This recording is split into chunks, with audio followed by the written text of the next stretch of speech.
Hey, welcome back to Calculus. In this lecture, we're going to finish up our work in section 2.7 and talk about the derivative as a rate of change. All right, so I've got the objectives of this video lecture stated there for you. I want to try to help you understand what I mean by an average rate of change of a function over an interval. So that's just a definition that we're going to know. We're going to understand that the derivative is the instantaneous rate of change. We already got a taste of that in the context of position and velocity. And then we're going to talk about units on the derivative. So in the context of an output has units and an input variable has units, these average rates of change and instantaneous rates of change have natural units. We'll talk about them. And then finally, we're going to talk a little bit about how you can use this derivative to estimate the change in a function. Okay, so let's get going here. So I've got it written out so we can go a little bit faster here. If you give me some function y equals f of x, then this quantity that we've been talking about, this thing that by now I hope looks pretty familiar, this difference quotient, this thing we take the limit as x goes to a to calculate the derivative. I've denoted it like this before. This Greek letter delta, read it as change in. So the change in f over the change in x, that ratio is what I mean by the average rate of change of f over the interval from a to x. So you read this, the change in f over the change in x. F of x minus f of a over x minus a. Notice the order of the subtraction, just like when you're computing a slope, it has to be consistent. So I take f of x minus f of a and divide it by x minus a. I keep the order of the subtraction the same way. And I call that the average rate of change of f over the interval. What are its units? Well, the units on a fraction are always the units of the numerator divided by the units of the denominator. And we usually pronounce that division as per, yeah? So the units on this average rate of change, it's units of output per unit of input, okay? So those are the units. So if your output, say, is degrees in degrees centigrade, and your input unit is time in seconds, then it would be degrees centigrade per second, and so on. We'll look at lots of examples like that. But the units on an average rate of change are just the units of the output per units of input. What's the derivative? The derivative is just the limit as x goes to a of those average rates of change. Yeah, that quantity that I just drew the brackets around is the average rate of change over the interval from a to x. You shrink that interval, letting x approach a, and you get the instantaneous rate of change. So f prime of a is just the limit of the average rates of change over smaller and smaller intervals. It's the instantaneous rate of change. It has the same units. It's units of output per unit of input. If delta x, the change in the input variable, x minus a, if it's very small, these two quantities will be close to each other, yeah? Because if delta x is very small, x is close to a, well, then this function should be about what its limit is, all right? So you can kind of use this average rate of change to estimate the instantaneous rate of change if the input variable is small. You should stop the video for a second and think about some rates of change in your life. Anything that has this word per in it is a rate of change. So stop for a second and think of some. Here, I'll give you some ideas, like some rates of change in my life. How about miles per hour? Yeah, that's got the word per in it. Miles per hour, it's a change in distance measured in miles over a change in time measured in hours. It's a rate of change. Or how about salaries? How about dollars per year? Yeah, the output unit is dollars, the input unit is time measured in years, so it's a rate of change, dollars per year. So stop the video for a second and think of some rates in your life. Maybe in the disciplines you study, if you're a biology student, you might look at populations. What are the rates of change in say, populations? What do you measure populations in? What are the outputs? What are your inputs? What do you measure populations over? Maybe you're a physicist. You can think about the velocity example. Maybe you're a chemist. You can think about maybe some chemical reaction rates. There's lots of rates of change in our lives. Okay, so let's just continue on and look at an example here. Taking this example out of your book. I wanted to take a couple of examples out of your book in this lecture, primarily because it'll kind of help you do your homework. I hope you're going to chew into those textbook problems, and a lot of them are like this. So I just took this and I'm taking one part of it, but let's see what it says. So we're not given a formula for the function, but we're given the function in a table. And this function, its output values are the viral load of HIV in some patient, patient 303. And the units are measured in RNA copies per milliliter. All right. So these output units themselves are already some kind of rate, right? It's RNA copies per milliliter. And I'm going to write that down here just kind of briefly on this second row. So it's RNA. I'm going to leave the word copies out per milliliter. That's the units of my output. What are the units of the input? Days. It's T days after this treatment was begun, this ABT 538 treatment. I don't know what it is. Oops, I need to get my pen back here, but the input units are days. All right, so what's my question? What's the average rate of change in V over the time interval from 4 days to 8 days? And what are the units? We can already answer what the units are. Yeah, the units on the rate of change are the units on the output per the unit in the input. So we can answer the units right away. The units are going to be copies of RNA per milliliter per day. RNA per milliliter per day. That's the units on this rate of change. How do we calculate it, the average rate of change? I'm going to write it as delta V over delta T, change in output over change in input. And I'm going to take exactly that. What are the points in the table that we're asked to look at? We were asked to look at the interval from 4 to 8. Okay, well, on day 4, the viral load was 53 units per milliliter, RNA copies per milliliter. On day 8, it was 18. So evidently this treatment, this ABT 538 treatment is decreasing the number of copies of RNA per milliliter in this patient. But to compute that average, what we have to do is we have to take the change in the output. So I'm going to take 18, subtract 53, and divide by the change in the input, 8 minus 4. You might be asking yourself, well, why'd you subtract in that order? I could have subtracted 53 minus 18, but if I did, then I would have to subtract 4 minus 8 in the denominator. You have to do it in the same way. And I personally like to take the kind of larger input variable minus the smaller input variable. Yeah, so that change in the variable down there is always positive, and then that forces me to subtract the numerator in the same order. All right, so maybe you've paused the video, you've done the arithmetic already here. Let's see if I can do it. 18 take away 53, I believe, is negative 35. 8 take away 4 is 4. And if you get out your calculator, I'm going to just make myself a little bit more room here. I think that's negative 8.75. And again, what are the units? That's RNA copies per milliliter per day. RNA copies per milliliter per day. Negative 8.75. The fact that that average rate of change, squeeze something in here, that average rate of change dV dt, delta V, divided by delta t, is less than 0, means that the function V is getting smaller. It's decreasing. Because if your rate of change is negative, that means that the quantity, the amount of U is getting smaller, and you can see that in the table. I'm going to erase these highlights so it's easier to see, but if you read this table, as time goes on, these viral loads are getting smaller.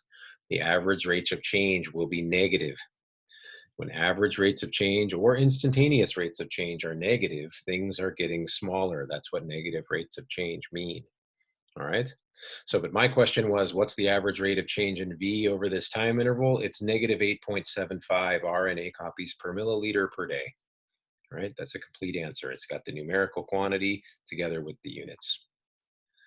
Second question, we might have to scroll back up to our table. Let's estimate V prime of 4. Estimate the derivative, the instantaneous rate of change in the viral load when time is 4. And then I want to use that to estimate the viral load on day 5. Notice in the table up here, I don't have a day 5. I have day 4, I have day 8. So there's not one and only one answer to this question. I'm going to scroll back up here before I say it out loud. The idea is that if the change in the input variable is small, then the average rate of change should be close to the instantaneous rate of change. Okay, so I don't have a formula to differentiate, take limits of. So for part B here, the best I can do is say, well, V prime of 4 should be pretty close to this average rate of change from 4 to 8. Yeah, so it's not the only answer, but I'm going to answer this question by saying, well, v prime of 4 is approximately the average rate of change, delta v over delta t, and we just computed that to be negative 8.75. Again, units, copies of RNA per milliliter per day. All right, so that's my estimate for the derivative, the instantaneous rate of change. I'm just going to use the average rate of change. And then the second question, use that to estimate the viral load. Okay, well, how do we think about that? Think about what this number means. It means it's my estimate for the instantaneous change. So the slope, if you like, of the tangent line is negative 8.75. The slope of the tangent line where? At the point 4 comma v or 4 v of 4. Yeah, so if I wrote that as a point, I'm not going to draw the graph. I just have a table of values, but the point 4 v of 4 is the point 4 comma, what was the viral load on day 4? It was 53. Yeah, so imagine that you're on a graph, you're looking at a graph at a point 453, and the tangent slope there is negative 8.75. Well, one of the nice things about slope is that if you increase the input variable along a line by an amount, the output variable changes by the slope times that amount. So here, I want to increase the input variable from 4 to 5.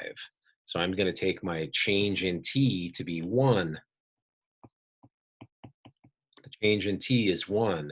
T is going from 4 to 5, 4 days to 5 days, okay?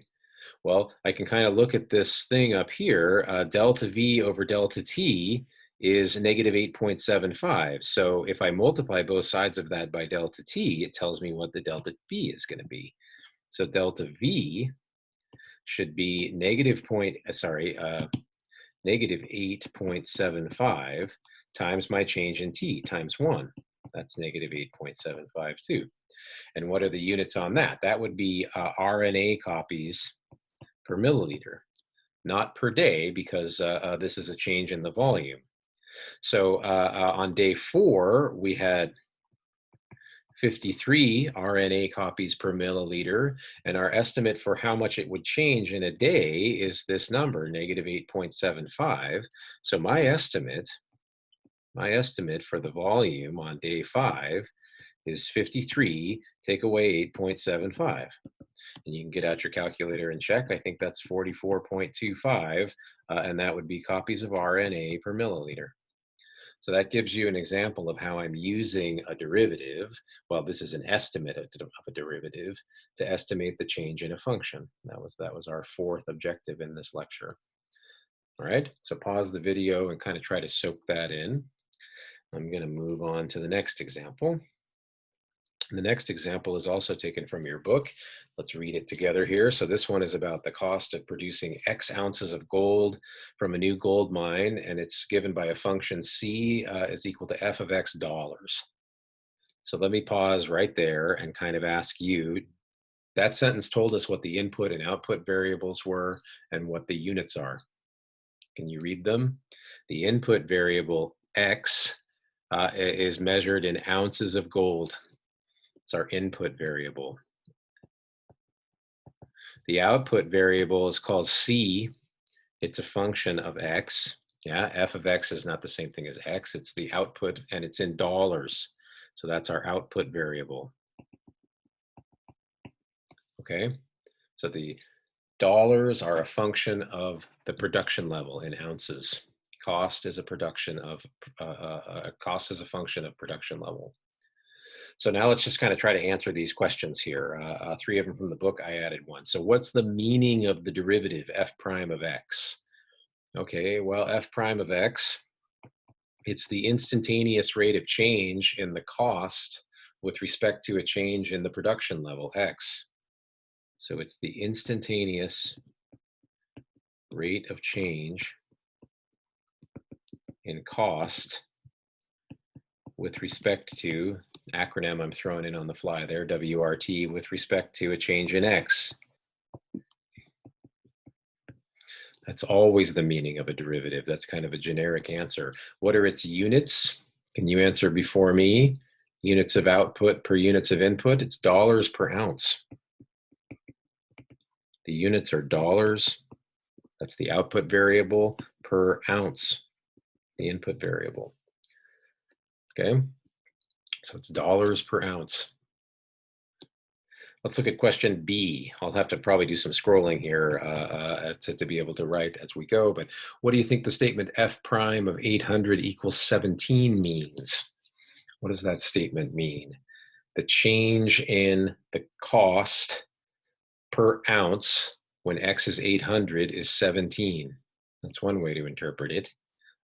So at x equals 800 ounces, at that production level, the change in the cost in dollars per ounce is 17.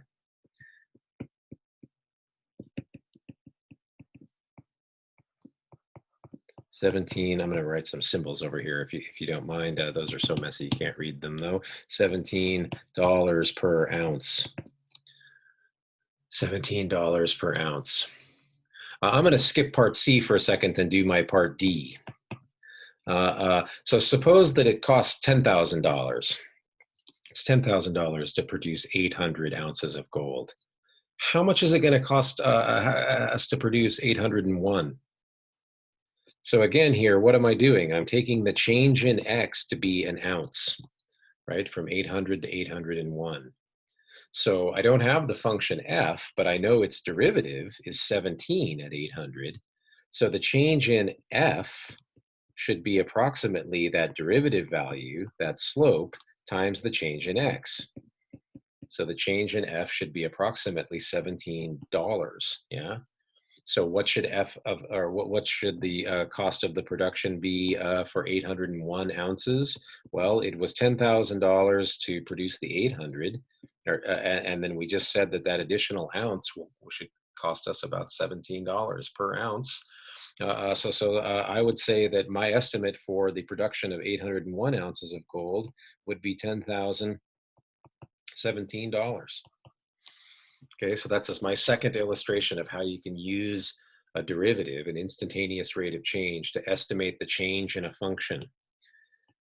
To estimate the change in a function, you take the value of the derivative and you multiply it by the change in the input. That gives you the change, and then you have to take that change and add it to the function's value to get your new value. Okay?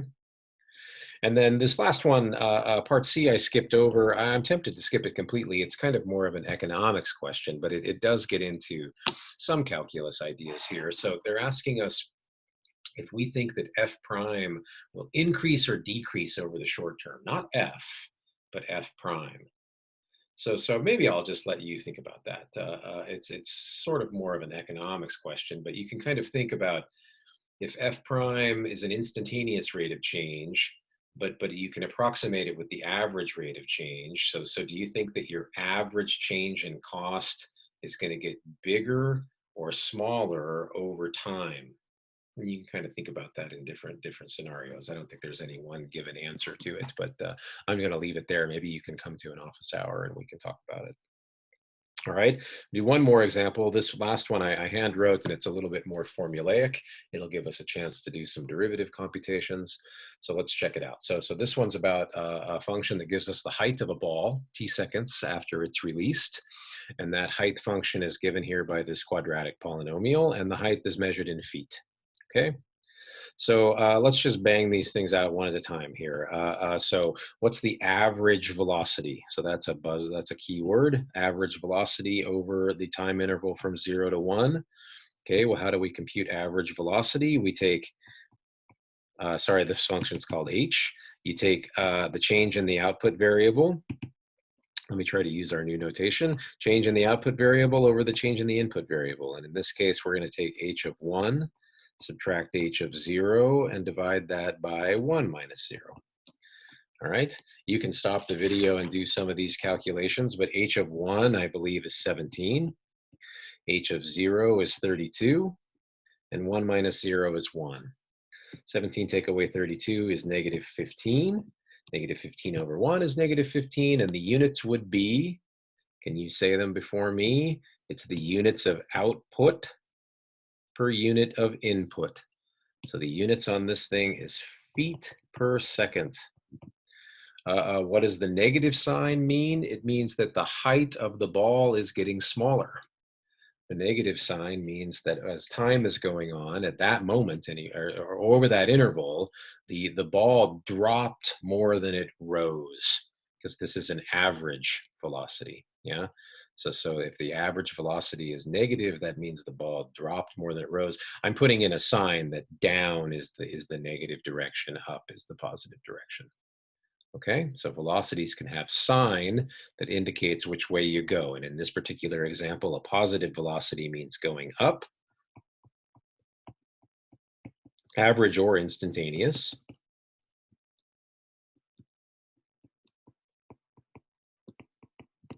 Negative velocity means that you're going down.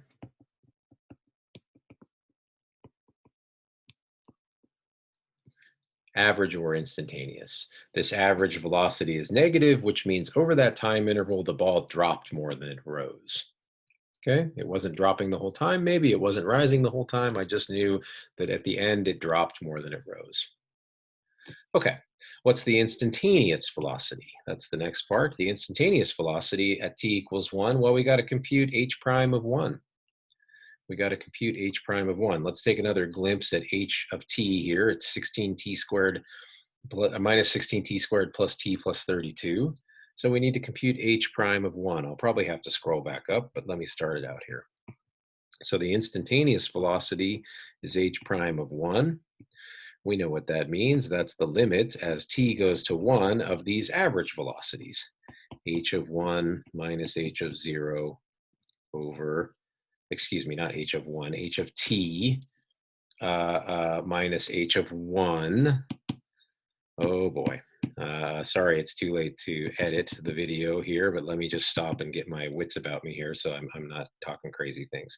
So h prime of 1 is the limit as t goes to 1 of h of t minus h of 1 over t minus 1. There, I need to just slow down and go a little bit more carefully. All right, so now we got to remember, well, what was h of t? I'm probably going to have to scroll here. H of t was minus 16 t squared plus t plus 32. I'm nervous. I don't want to continue. Yes, good. Take away h of 1. Well, we already computed h of 1. We said that h of 1 was 17. Got to divide that by t minus 1. Okay. So what do we got to do? We got to do a little bit of algebra so we can cancel that t minus 1 so we can take this limit. So minus 16t squared plus t. Now we have to subtract 17 from 32. 32 minus 17 is 15.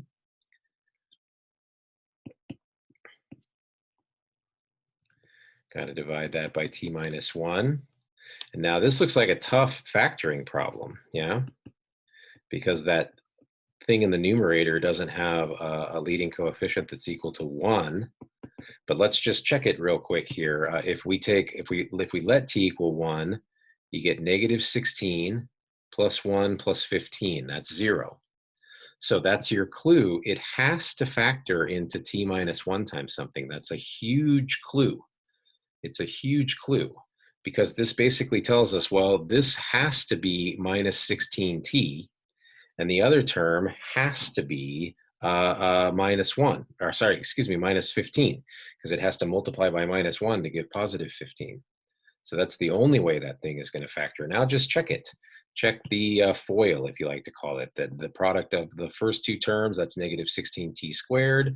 Then you'd get 16t minus 15t, that's plus 1t, plus 15. Cool. So if t isn't equal to 1, we can cancel those factors.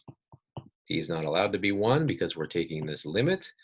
So the computation is almost done. We're taking the limit as t goes to 1 of negative 16t minus 15. You can let t equal 1. Negative 16 minus 15 is negative 31. And what are the units? Units of output per units of input. So that's negative 31 feet per second. It's a rate Negative 31 feet per second. What does the negative sign mean? It means the height is decreasing. Negative means that we're dropping. Yeah, the height is getting smaller. That object is on its way down at 1 second. Okay, that's what the minus sign means. And now I'm introducing a new vocab word. Let me scroll back up. We haven't talked about this before, but my last question in this example is, what's the speed? What is the speed? So we've been talking about velocity a lot in this course, and velocity, as we've seen in these examples, can have a sign. The sign indicates direction. In this falling problem, a negative sign means down, a positive sign would mean up. So let me tell you that speed in these contexts is just the absolute value of velocity.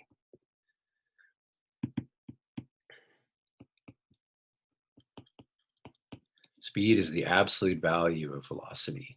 So when you're talking about speed, you're sort of ignoring the direction of motion and only the rate at which the motion is taking place. So here, in our case, the speed is 31 feet per second.